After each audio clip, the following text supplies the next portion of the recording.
Alright everybody, welcome back to the channel. If you guys are like me, you're probably trying to get ready for winter, and one of the things that I need to do is get my wood stoves ready. So today what I'm doing is I'm replacing this old seal, this rope seal, on my wood stove.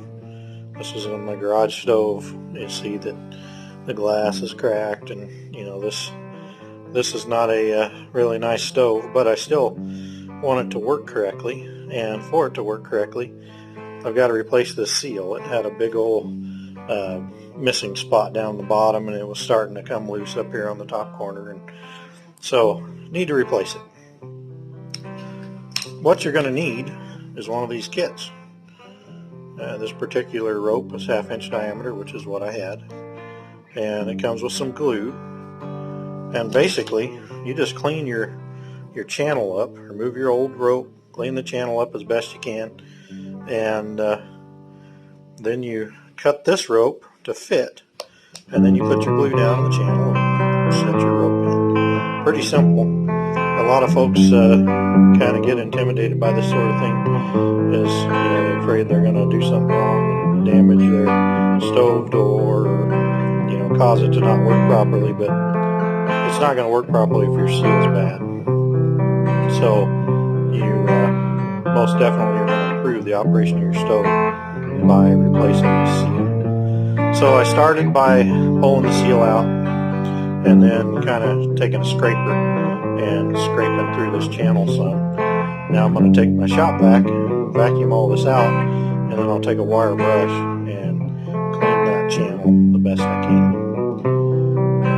See, once I get it cleaned up. Alright, so now we got it all cleaned up. See, that track's kind of white. That's the old glue, but there's really none left. I just wire brushed it out.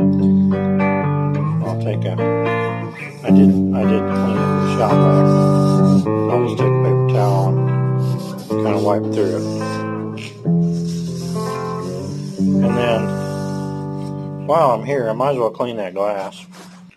So one thing that a lot of people don't realize, if you have a glass door in your stove, the ashes in your stove work fine for glass cleaning. So you just take a handful of ash and put it in a pan of water, a cup of water, and then you don't need very much. You just sprinkle that out, and there's just enough abrasive in the ash to clean the glass without scratching it. And it actually works as good or better than glass cleaner. This is just take paper towel, scrub it around. So now that I did that, let's see.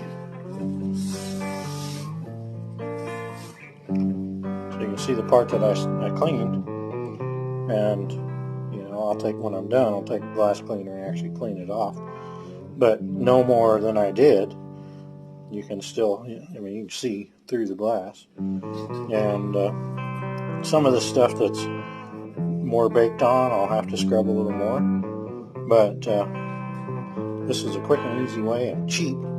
Didn't cost you anything to, I guess it cost part of a paper towel. It didn't cost much to clean your glass door. I'm going to finish cleaning this, and then we'll get to putting the new seal in. Alright, so I've got my seal cut to fit. I just laid it in. I didn't put any glue in. Just cut it to fit how you want it to fit.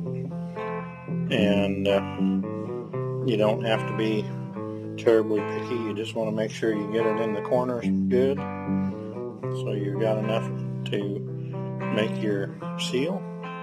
And then the directions say to place an 1/8 inch bead of this glue. I'll take out the bag here so you can see it. You place an 1/8 inch of this bead in the channel, and then put put your seal in. And I think they probably figure you're going to do this with it on the stove, but it's easier for me to do it off. So now I'll just put my glue in and lay my seal in, and then I'll take some masking tape and put it in a few spots to hold it in place while I get it on the stove. And then you just close the door and leave it overnight. And the next, well, it says 12 hours, you come back and fire your stove with a low fire, and that cures that glue, so the glue will be clear. And if you overdo the glue, it will squeeze out and squeeze all around, and it turns to kind of like a white foam, or white hard substance, not really foam. But if you overdo it, you'll get too much glue around your seal, and then you'll have to come back in and kind of try and scrape that off. But 1/8 inch bead's what they call for, so that's what I'm going to do, and then we'll have it back together. Alright, one more thing to mention as I'm taping this seal in. I take a piece of masking tape and turn it around. This is the sticky side, so this is the non-sticky side, and I put it on non-stick down. Do this one-handed. And anyway, what that'll do is allow it to, when I stick the hold down piece on, my tape won't stick to the seal, and then I'm not trying to fight it to get it off. And I did put a little bit of glue on the tip of this seal and stick it together so that it'll stay, won't pull apart. But that's how I do it. I'm sure there's a million ways that people would have better, but this works for me, and it's super easy. I think this new rope was something like $8, so it's really not very expensive, and it'll make your stove work like it's designed to. So thanks for watching, guys. I'll probably show a clip of this whenever I get it fired, but that's not going to be anytime soon because it's still warm here. We're still a few weeks away from cold enough weather to start heating the garage. But I'll show you how this little stove works once I get around to building a fire. So yeah, thanks for watching. See you on the next video.